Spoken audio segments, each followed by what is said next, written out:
This is for Teresa. Here's an Americana. I love their little tufts. I don't know why you said they're not pretty. I think they're pretty.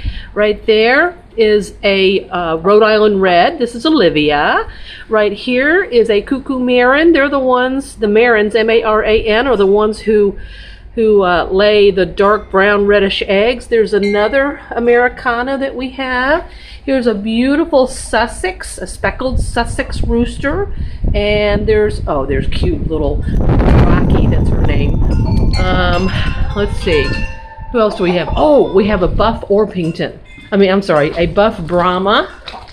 Here's around the Marin. They're getting water out of their little water bowl.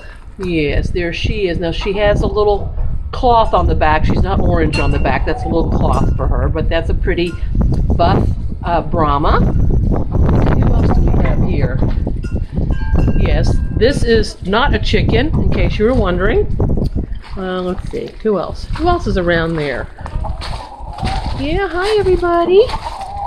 There's another rooster. That's Liza. Liza's the one who doesn't like me, and so we have this argument all the time. Let's see, who else do I have? Well, those are just a lot of them right there. So that was for you, Teresa. There's a bunch of different ones right there.